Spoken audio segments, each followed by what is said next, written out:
All right, let's just jump right in. Here we are, February 1st, 2026. And you know what? The entire rulebook for online content, it's been completely rewritten. So today, we're going to unpack this new framework. It's called Living Room Authority. And it's basically your new blueprint for winning, not just, getting by in this crazy new digital world. Yeah, that quote on the screen. I mean, does that hit home for you? Drowning in a sea of AI-generated noise? Because it's true, right? The average piece of content out there has become, well, a commodity, something that can be copied and spit out a million times over. The internet is just flooded, and trying to get noticed feels almost impossible. But, and this is the important part, there's good news. The system itself is starting to fight back. So, search algorithms, content algorithms, they've totally changed their game. They are now on the hunt for something called information gain. What does that mean? Well, they're not just scanning for keywords anymore. They're looking for real value, for that one-of-a-kind human insight, the stuff a bot just can't make up. So how do you provide that? Well, it starts with building a good defense. All right, pillar number one, it's all about building your moat. And I want you to really picture that, a protective barrier around your work. But here's the twist. We're not talking about building taller walls. It's about digging a deeper trench, going so deep into one specific area that you become the go-to expert, the undisputed authority. And this is the hard truth for 2026. If you're general, you're invisible. Simple as that. If you try to make content for everybody, you're actually making it for nobody. The algorithms that used to love that broad stuff, now they just filter it out as, well, noise. To get seen, you absolutely have to get specific. So let's break this down side by side. Your old school general content, it's a commodity. It's wide open to getting buried by AI. But a micro niche, that's totally different. You're focusing on solving one single problem for one single type of person. And that laser focus, that's your moat. And it's exactly what these new, smarter algorithms are designed to spot and promote. Okay, so you've dug your moat, you're specialized. What's next? You have to build a library. See, it's not enough to just be an expert. Your content has to be super, super useful and dead simple to get around in. It's got to be engineered for action.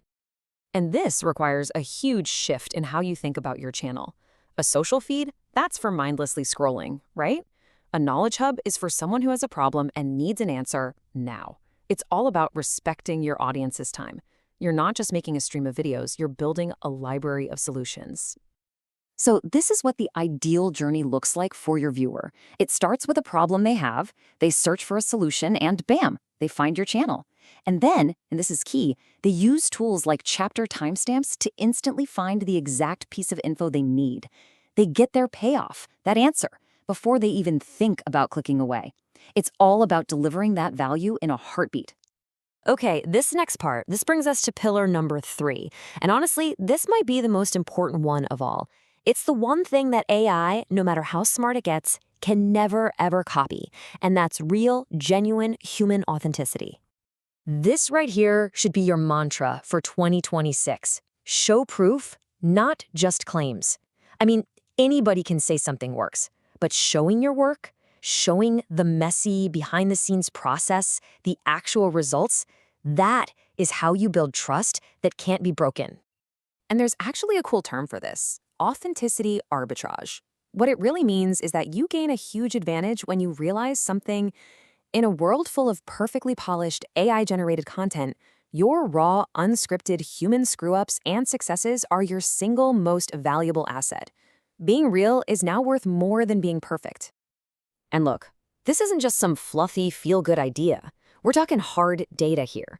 When you lean into this authentic human-first approach, you're looking at community engagement rates that are a whopping 40% higher than the average. It just works. All right, so the final piece of the puzzle, the last pillar. This is the one that brings everything else together. It's the feedback loop.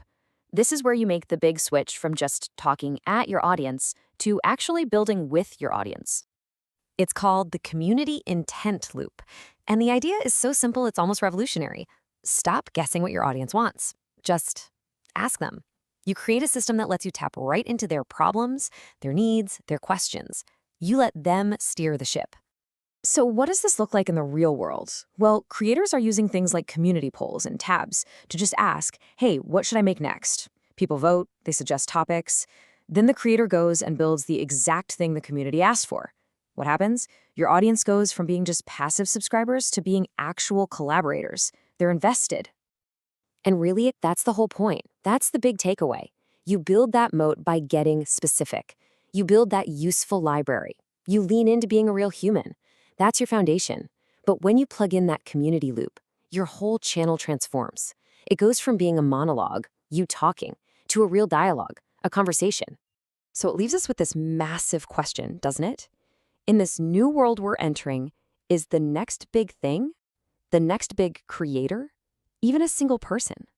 Or is it a community? The power is literally shifting away from the individual and towards the group.